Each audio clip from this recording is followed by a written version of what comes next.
toured Australia in the early 1980s, they asked for No Fixed Address to be their support. The band were also involved in the innovation of docudrama Wrong Side of the Road and toured the UK and Eastern Europe. Their song, We Have Survived, became the unofficial anthem for land rights movements. They are highly and rightly regarded as legends, their wider reputation constituted only by their political spirit and radical heart in conflict with racism and the industry. Songwriters Bart Willoughby and Ricky Harrison talk about the new biography of their trailblazing Aboriginal rock and reggae band No Fixed Address with author Donald Robertson, and a brief acoustic performance will conclude this conversation. Bart Willoughby can't join us today, but Mark Morgie will be the moderator for this panel and will tell us more. So I'd like to introduce Ricky Harrison. Make some noise.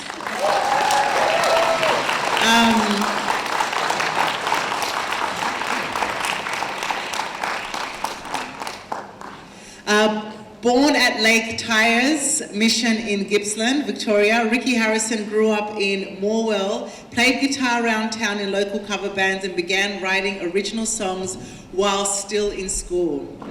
Harrison's brother-in-law, Les Graham, was a student at the Centre for Aboriginal Studies in Music at the University of Adelaide on a visit to Morwell in 1979. Graham was impressed by Harrison's songs and invited him to join him at CASM. Harrison was a founding member of No Fixed Address, and his song The Vision was the first original song performed by the band. Harrison characterises his songs as about black people's struggles on the outside, about the hardships we face living every day as Aboriginal people. He is the composer of such powerful, in-your-face works as Pigs, Stand Up, and Get a Grip. Welcome, Ricky Harrison.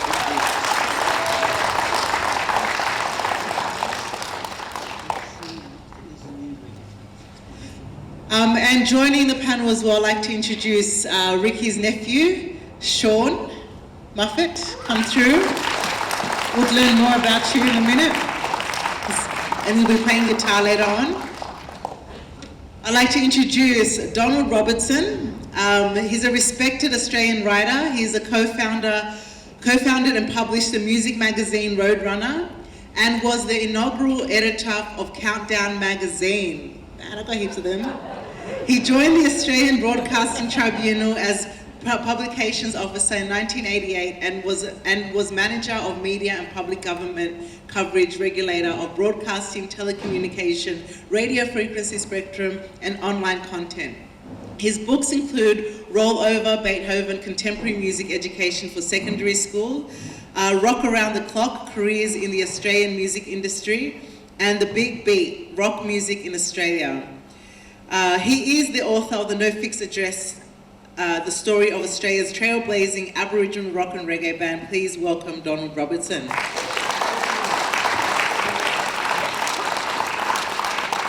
And I'd like to introduce the festival's director, Mark Morgie, who will be the moderator, and also the author of Nick Cave's autobiography as well. So, thanks, Queen.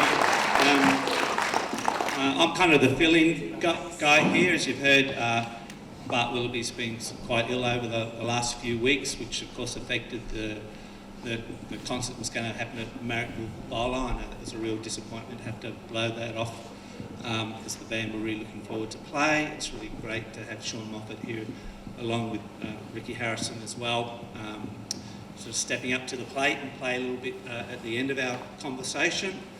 I'm a little bit nervous about it because I'm a little bit underprepared. It was like, oh, okay, I'll do it. But the funny thing is, I've actually got this kind of long set of connections. I was lucky enough to see No Fixed Address play with The Clash and to see Gary Foley speak. And I have to say that kind of combination of No Fixed Address and The Clash and Gary Foley speaking is absolutely one of the iconic and most sort of powerful moments in my life in terms of seeing great bands with things to say that make you feel that you're a part of something that matters and that something is happening, some energy is alight. Donald, I know from when he was the editor of Roadrunner, he actually published the first ever music review and interview that I ever did.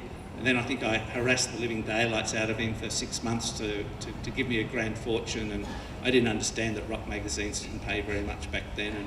But by then Donald had hooked me into a life of rock journalism, and the dissolute character you see before you is Donald's fault. But I guess, I guess first things first, I'd just love to hear from Ricky about Bart and what's happening with him, because I think people are naturally sort of worried as to his health and to how that affects you guys and what you're doing as a band.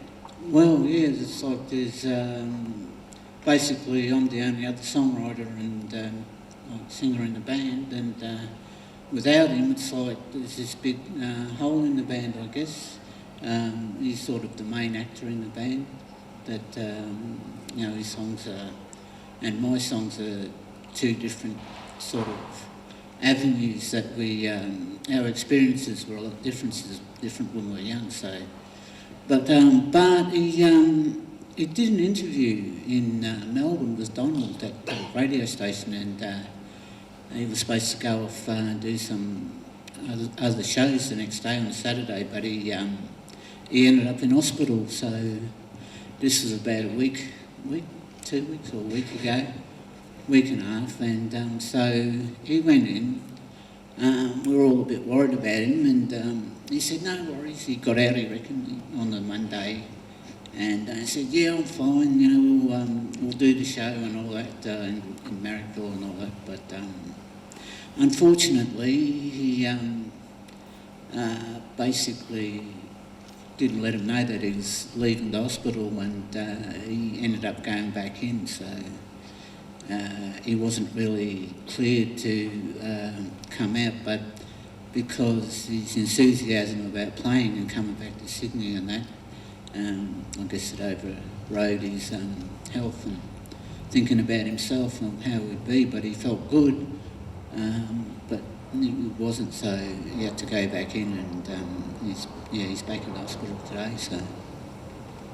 Oh yeah, obviously hoping he gets better. I mean, it's just that, I'm aware that the band has had a national tour being organised, that the gig at the Marrickville Bolo was like a warm-up thing, and that a lot of media is coming to be focused on you, and that in a way, maybe it seems that way to me, that after sort of 40 years, thanks to Donald's book, and to, it was kind of like your just desserts were coming, and that finally there was a kind of historical recognition of how important the band is. Are you feeling any of that in relation to the book and what you're doing? Oh yeah, I read the book, and there was like a lot of stuff I didn't know. So and it's like, really?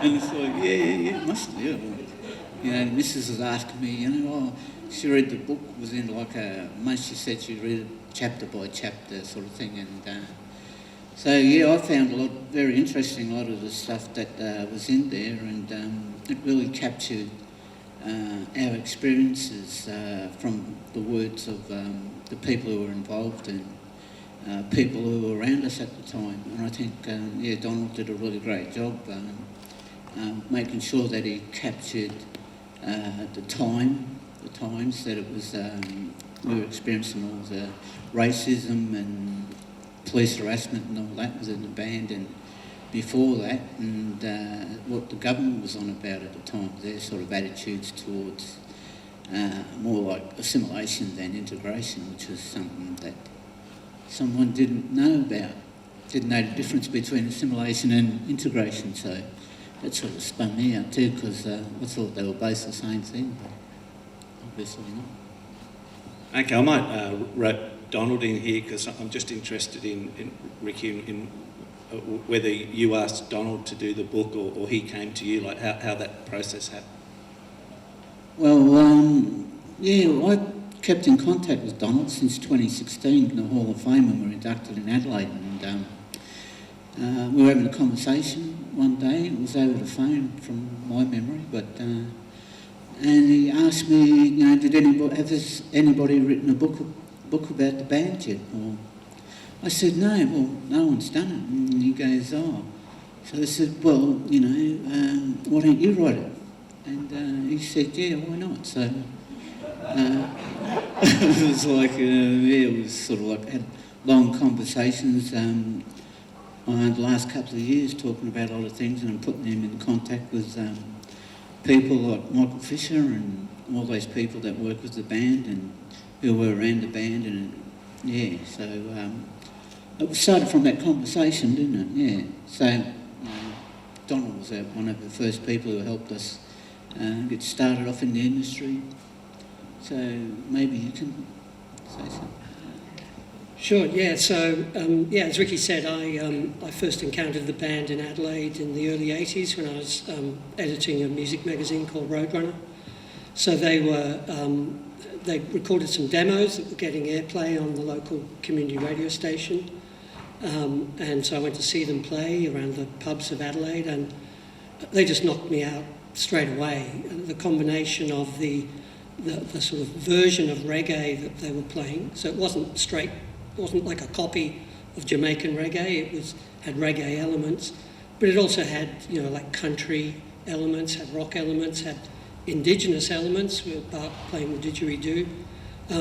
So the music was really interesting, but on top of that, the lyrics were just incredible because they were young Aboriginal people up on stage singing lyrics with pride and defiance about their experience growing up young and Aboriginal in Australia. And it really opened a window into a whole other Australia that I really didn't know anything about. And I think the film Wrong Side of the Road, which happened very shortly after I met them, gave people across Australia who saw that film a similar glimpse into a different Australia that most white people never encountered. So yeah,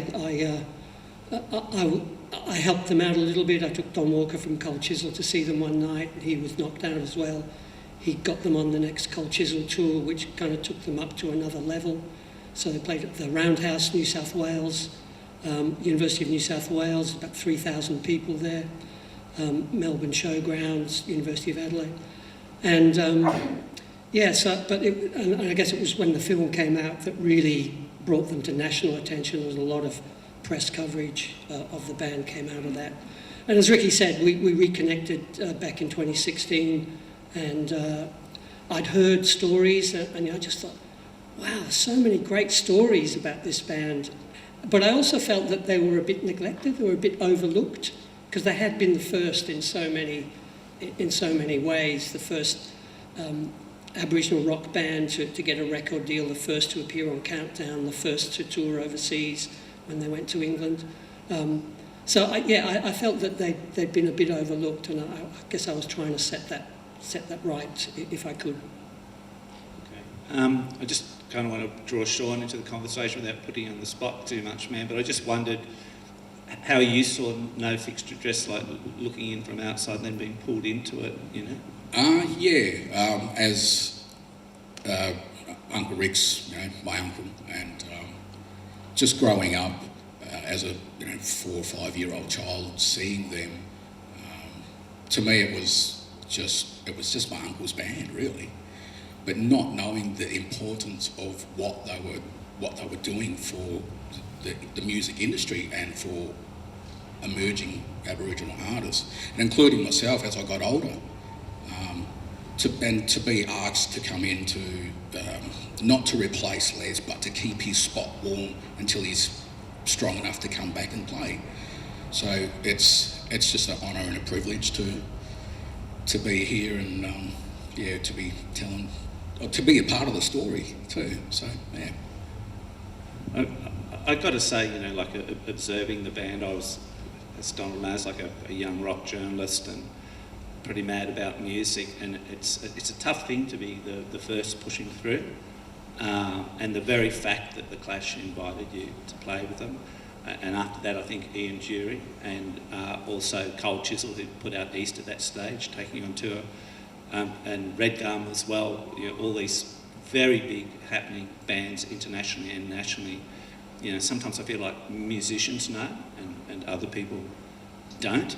And even talking about a reggae rock band, that's a very kind of familiar kind of trope now. But at the stage that you guys were doing that music and melding those things together, it was a really new thing, and it's easy to forget the newness that musicians who kind of paved the way and then everything comes after them. And I guess you can just feel a little bit unappreciated, not simply because of racism, but just because you guys were innovators, you were. Yeah, when we started off, we were doing a lot of cover songs, like, you know, Beatles and Rolling Stones, the whole thing. But I had a song called The Vision, which I will perform later. And it's one of the first original songs that we did. So, yeah, I guess for me, I wasn't really looking at like getting into the big time and all that. It was more about doing shows on the around Adelaide mainly. But yeah, as we the more songs we did and the more original songs, we kind of become more recognised for our writings and song music as well. So we did feel a bit like left out, underdone, but once we picked up by Chisel and started doing shows, it was, like was the Clash and Ian Jury and all the other Australian bands back then who were in the mainstream, we worked really hard. So our mind wasn't so much on the industry, but on getting up on stage and performing and, you know, making sure that we were getting around and getting our message out there to what our songs were about when we were young, you know, and our experiences in life. So we wrote about ourselves and about what happened to us and what happened to the other Aboriginal people around that time, back in the 80s, 70s, 80s. But yeah, we did feel a bit left out when it came to around the 90s, and Yothu, Yindi and all these other people, Archie Roach and all that were, you know, we'd sort of been forgotten, I think, by a lot of people. So yeah, there were still people who remembered us, so like, you know, Aboriginal people, younger people who, oh yeah, I remember, yeah, Mum and Dad used to play your records, and, you know, and I thought, oh, that's nice then. So yeah, that was, so that sort of inspired us to get back up and do a few more shows. And so today, you know, there's like 3 of the 4 original members ended up in hospital, but they're still keen to get out and play, you know, and, you know. The head says yes, but the body says no, so we have to be careful to make sure that they're, you know, well enough to get up there and do the show without sort of like what happened in Canberra, where one of our members turned up in an ambulance. So yeah, it was weird, but I got to ask the obvious question, because it's so, like, there's so much, because of the whole sort of history of black-white relations, like the nerves, the uneasiness.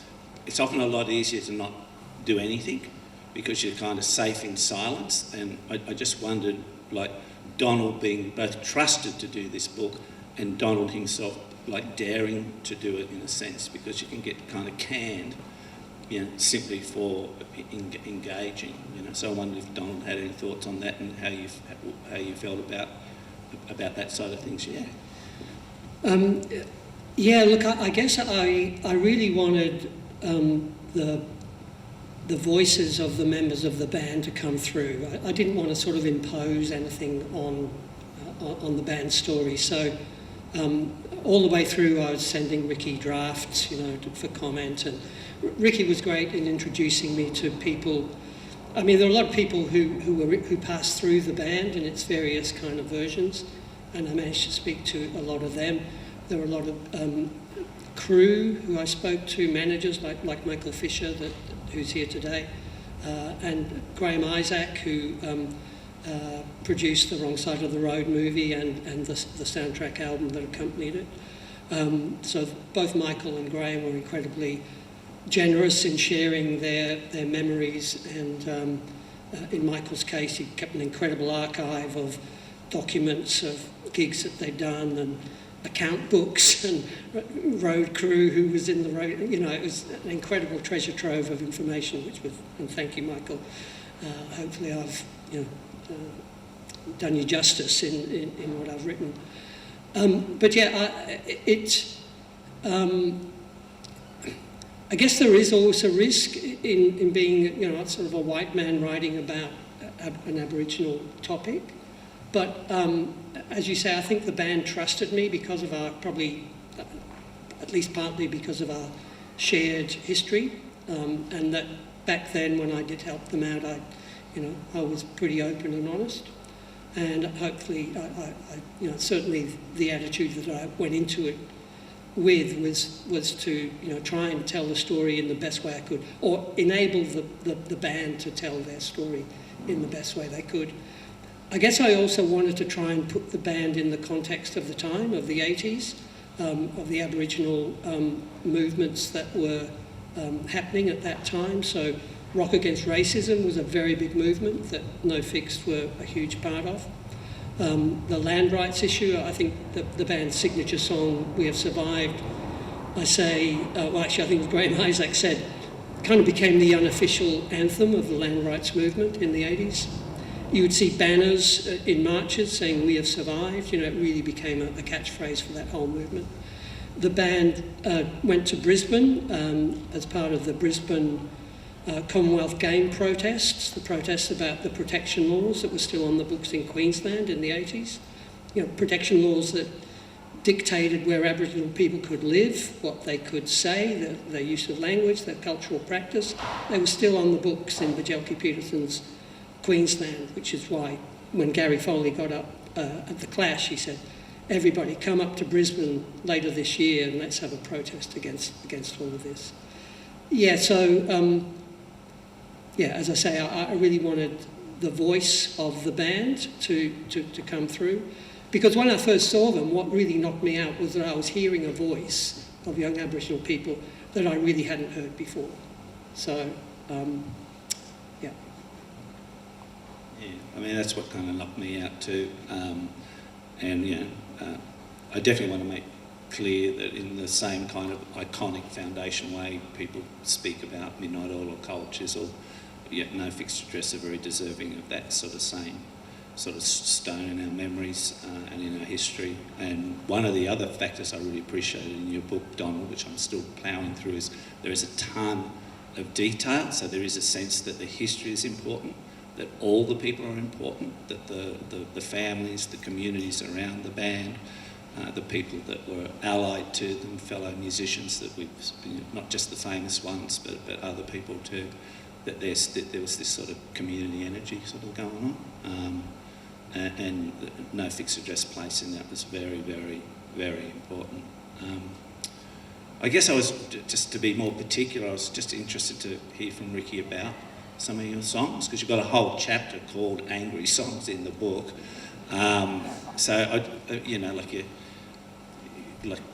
You've got songs like Pigs, and The Dream, and I guess if you could just talk about those two in particular, or any songs.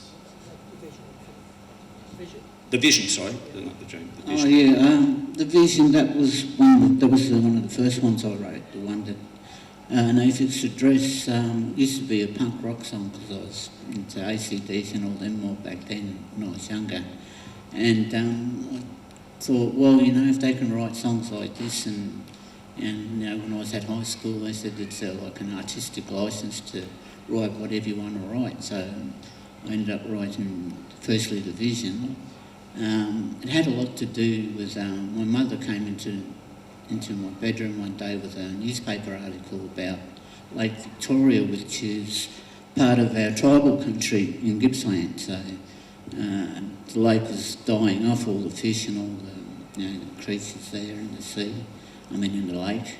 And I was being poisoned by this company that was spilling a lot of yellow chemicals into the lake, and I sort of thought about it, but then I had a dream about it, about Lake Victoria, and the company was this like devil thing that was taking everybody's livelihood away and destroying our cultural minds in a way, so they were being led astray. So it was one of those first songs I ever wrote, so I was only learning how to write back then, but with no fixed address I was able to bring it out as one of our first originals. Pigs, on the other hand, was a song that, we've always been harassed by police, even when we were kids. We, had some problems with police always pulling you up and, just harassing people, trying to just have a bit of power over everybody, I guess. And because of the times and all that, there was, we'd only just got off the mission. I was actually born on the mission, so for me, it was like they were something that were keeping us sort of, as they did on the mission, under control and under the lock, under their eyes all the time. So we were really, I was really annoyed with them. And, eventually when I was in Adelaide one day and I went down to go to a pub and have a drink. Of course, if one Aboriginal person was banned from the pub, the whole community was. So, these things were happening back then. And so I decided to write a song called Pigs because I knew that they were, being very heavy-handed at a lot of times as Aboriginal people back then. So, there's still a lot of things that need to be sorted out with them. Their attitude needs to change, but it's not only them, it's the governments as well who, they're the ones that make the laws, so the laws need to be changed to be a bit more understanding about, same as the health centres and all the people who have problems in that sector as well. They need to look at who we are and why we're here and how we got to be here. And we're not just Australians, we're like, we belong to tribes still. We're members of tribes. So this is one thing the police need to, because a lot of the police still arrest our people and still a lot of deaths in custody and stuff. So that's what sort of inspired me back then to write Pigs, because it was, as I said in the when we were inducted into the Hall of Fame, the title for the song, Cops Did Pig, Pigs sounded better.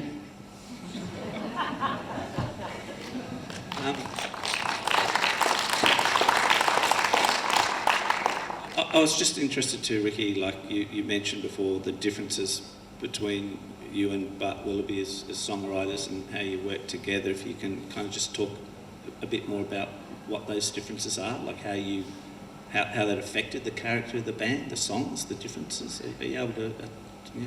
Yeah. Well, Bart was, I guess, since he was a baby, was institutionalised, I guess, in a way. He grew up a different lifestyle than I did. I grew up like on a mission. I started off living on a mission, and eventually when we moved to Morwell, we were more, I guess we had more freedom, but still back then there was like, only 3 Aboriginal families allowed to live in one town. It was, it was against the law to have more than one Aboriginal family in a town. So I grew up sort of within the community, within the white community, and sort of felt that what they had, all the other kids and what we had was, there was a difference there, of course.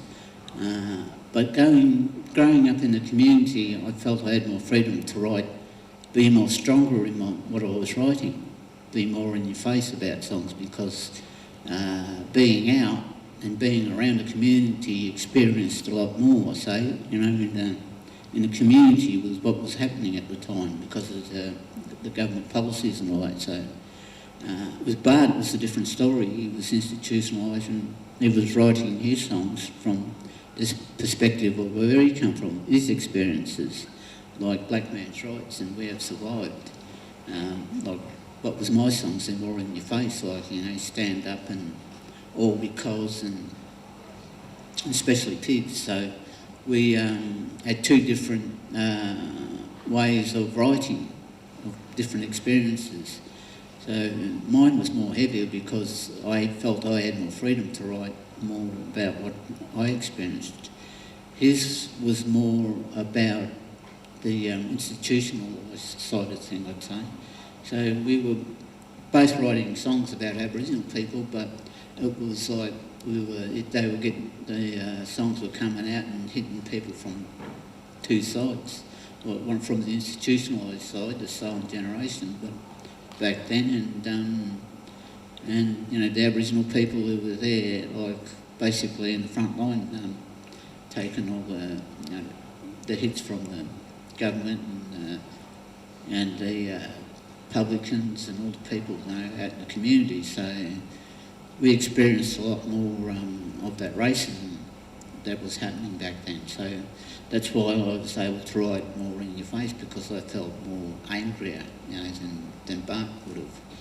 Of course, he was angry about what he was, you know, what he went through, but I felt I had more freedom to write more freely about, you know, because I was brought up listening to AC/DC and all them, and so they were like these songs that were, wow, can you say that?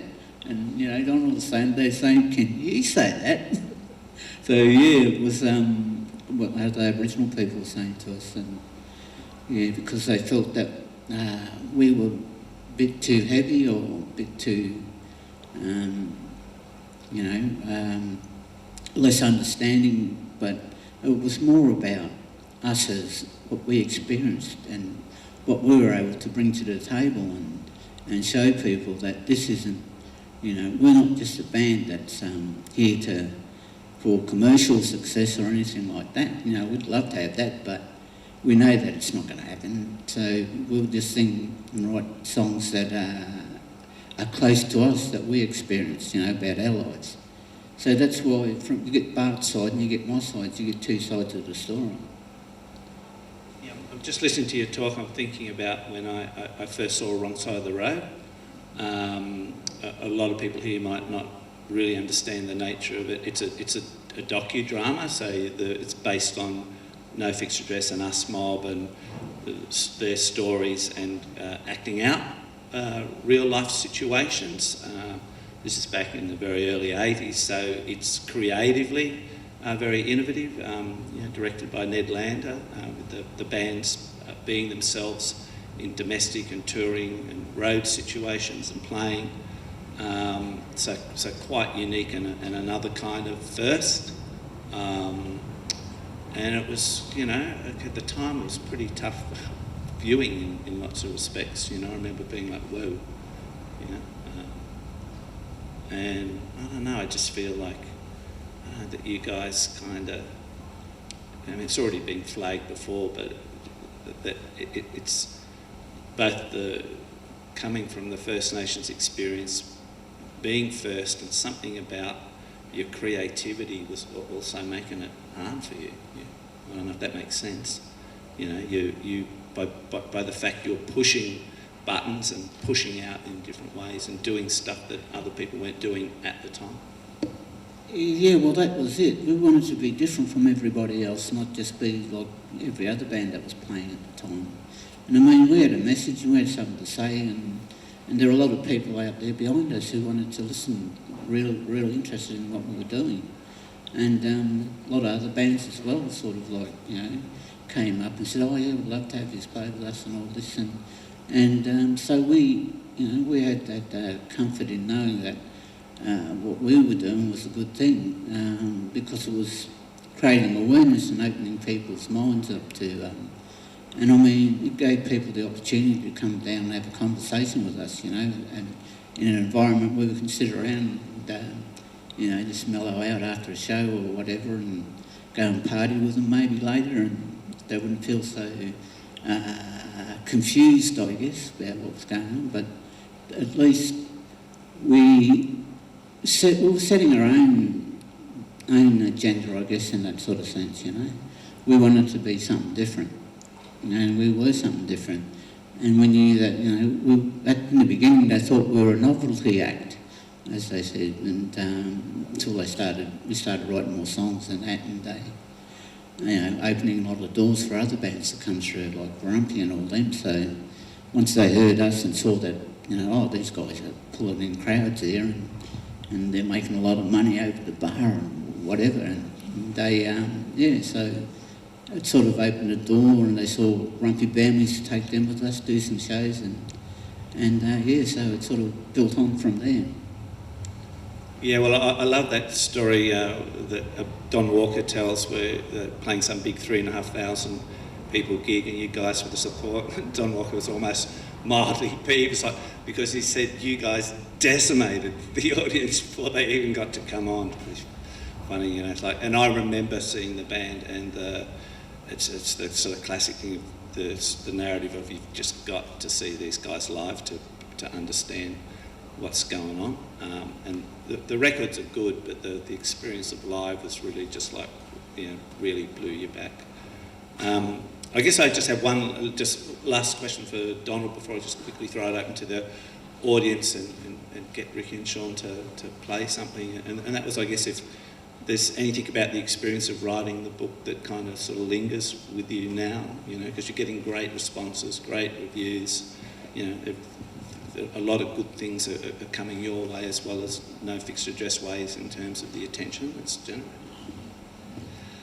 The book has had there's been a good reaction to the book, and most importantly, a good reaction from the band for the book. So, I certainly wanted to do right by the band. It was interesting. I actually thought I had self-published a book about 3 years ago, sort of an anthology of material from Roadrunner magazine. So I'd been through the kind of self-publishing experience. But with this one, I kind of wanted to reach... so I learned a lot, but with this I wanted to reach a wider audience. So I actually did approach all the mainstream publishers with this book, and I thought it was a pretty interesting topic. But in the end, so everyone passed on it, apart from a very small two-person company in Melbourne, Hybrid Publishing. So it's Louis and Anna, they're both in their 70s. I call them old school professionals, so Anna's the editor, Louis the publisher. They publish, probably 10 books a year. And the big thing is they do have a distribution arrangement with a distributor called New Holland Australia. So, the book theoretically can go into all the mainstream chains, Dymocks and QBD, and I've also used some of that experience of self-publishing to contact bookshops where my book sold, to kind of prompt them. But so in terms of what I've learned is that you may have a great book, but it still can be very difficult to get that book to an audience. But in terms of the writing process and talking to people, everyone was very open, very happy to share their memories. It was all done pretty much over the phone. I think it was all written through the peak kind of COVID period. I think the only face-to-face interviews I did one with Graham Isaac here in Sydney, and I went down to Adelaide 2 years ago. There's a laneway in Adelaide called No Fixed Address Lane. So Adelaide has a program of renaming some of their city laneways after some of the South Australian musical acts. So there's a Cold Chisel Lane, Angels Lane, Paul Kelly Lane, Sia Lane, and No Fixed Address Lane. So there are only 5 of them. So I went down for the opening of that. So I spent some time with the band, saw them play. Visited Ricky in hospital after he had his heart attack out at Murray Bridge, which fortunately he recovered from. So, I guess, but also I guess I learned a lot. So I knew some of the stories, particularly from the early days, but there's a lot I didn't know. A lot about life on the road in the 80s when Michael Fisher was managing them and they were playing length and breadth of the country, 7, 8, 9 gigs a week, travelling. going to England, what happened there, and behind the Iron Curtain. So in 1988, the bicentenary, the band went to East Berlin to the Festival of Political Song. So they were over there singing, you know, "We Have Survived," so singing songs critical of the Australian government policies. But it was being funded by the government through the Aboriginal Arts Board. So a little bit of a contradiction there, but they went over really big in East Berlin and East Germany, went on and toured into Hungary, Yugoslavia, Bulgaria. Some hair-raising tales of that tour, which are in the book. And I think a couple of the interviews we've done earlier this week, people have said to Ricky, "Good job you weren't on that tour, mate." But Ricky was at university at the time, so wasn't in that version of the band. So yeah, I learned a lot more about the band, and I guess I thoroughly enjoyed writing it, and I hope that it reaches an audience and kind of gives people an insight into, you know, the kind of issues that the band faced, but also that the Aboriginal community faced in those times too. Okay, I think maybe we've got time for just one or two questions before I ask Ricky and Sean to play for us. How you were received or not, do you think that, I think a number of you talked about this already, which is the question of people not understanding where you came from. Do you think that was a problem in being received by the broader Australian audience at the time? You also, turning it the other way around, do you think that was also a problem for you guys, Ricky, when it came to how you made music and how you engage with the music industry? Basically, from where I sat, we were out there performing at hotels and stuff like that. We come watch us. A lot of the time, we were just there enjoying ourselves and providing music. People came there to relax, have a dance, and enjoy the music. So we never really thought of it anything less than being a show, like a gig that we'd do. And for people to come up to us and talk to us was that, it was really good, because to give them a bit more understanding about us, who we were, like you said, and where we come from. They really, I guess, enjoyed having that conversations with us, because they come there not knowing what to expect, or maybe they did, but it was always that thing where we didn't feel, like put out. Maybe a couple of shows, but it depended on where we was really. Like to do a show in Blacktown or something like that, it was a bit rough, and there's a mob waiting outside the door for us. But yeah, it's you get those different gigs and stuff, but generally a lot of the people were very friendly and wanted to know about us, so we'd have conversations with them and have a drink with them or whatever, so we were pretty much open to talking to people, and they were very interested in finding out about us and about Aboriginal people, and they'd have questions that they'd ask, so we'd always ask them answer them as best as we could. So yeah, it wasn't so much of a being put off at playing at places or being feel like we're being judged or anything, because I know people were there to enjoy themselves. So there were some people in the audiences who, one time at Midnight Oil concert, we were getting racial abuse from people, but by the end of the show, they're cheering us on and wow. So we tended to change a lot of people's point of view or attitudes as well, because they got to meet us and sort of understood what we were on about. There's another fellow up the back. Sorry, another fellow up the back there. Just wondering as to whether, because you guys are maybe a bit more political with your songs, the lyrics, etc. Just wondering as to why. Because whenever the media talks about Aboriginal rock music, they always happen to mention the Warumpis, but never, or very hardly ever, the no fixed address. So just wondering as to why that might be, if anyone has an idea about that. Or whether you think that does exist, or am I just exaggerating it?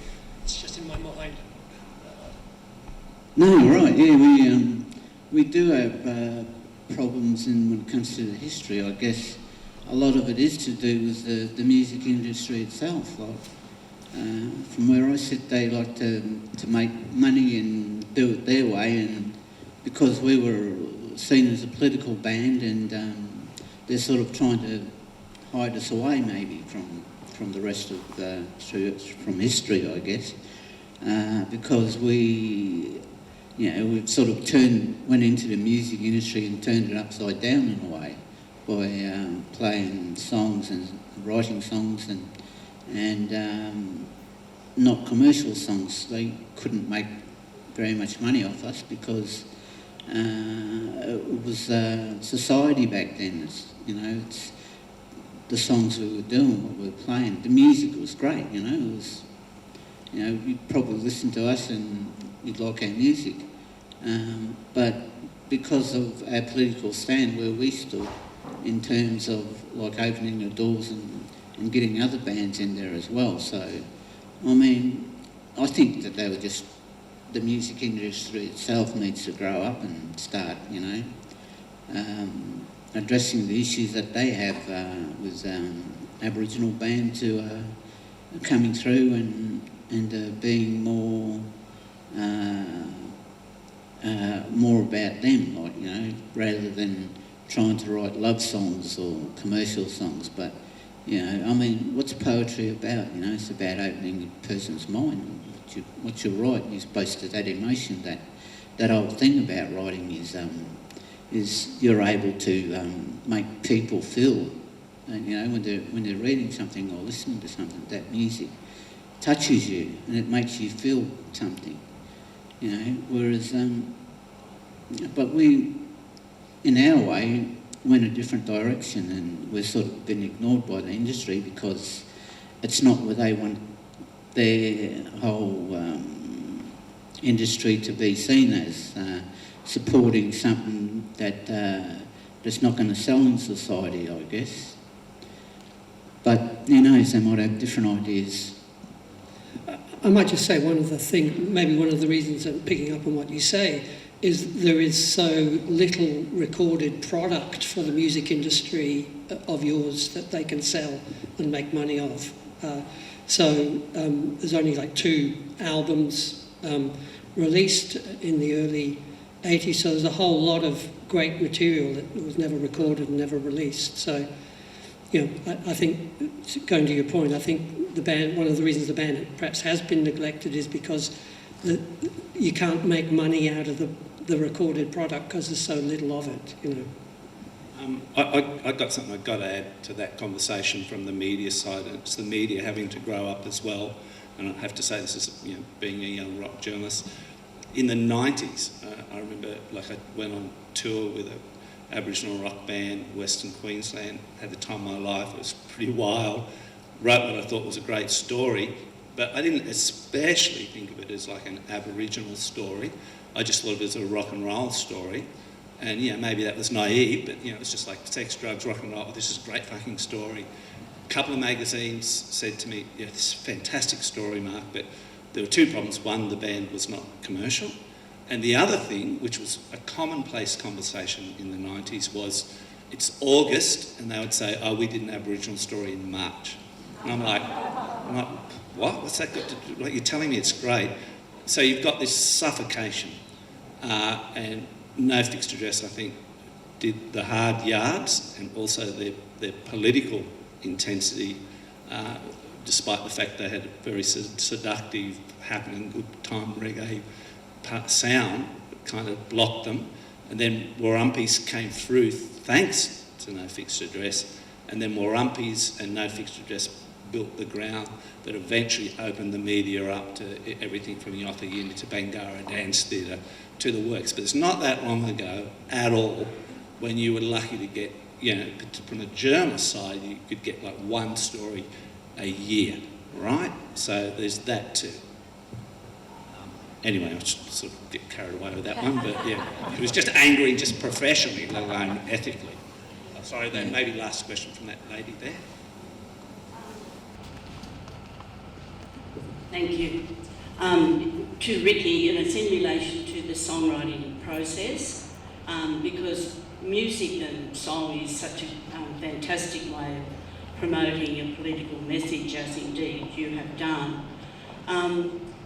But what comes first, the lyrics, or, you know, obviously you're inspired to write something, but when does the music come in? Like, you have the lyrics, and then do you get a really good riff, and then that moves you on to the next lyrics, or how does it happen? Well, it can happen either way. You can write the music first, and write words later. You can also write the words first and do the music later, or do both at the time. Sit down with the guitar and write it. So, myself being a writer, I generally write words down first, like poetry, and then put the music to it. But you know, it does happen the other way. You get inspired by something, or you have this overwhelming feeling to write a song and all that. But yeah, it works either way, or there's three ways you can do it. So depends on how you feel at the time when you're writing it. Like when I wrote Pigs, I was hungover from a night out in the town, so it was like angry. But yeah, I think one of the things that I might have missed out talking about was about Aboriginal songwriters and all that, and the music that they do, like political songs.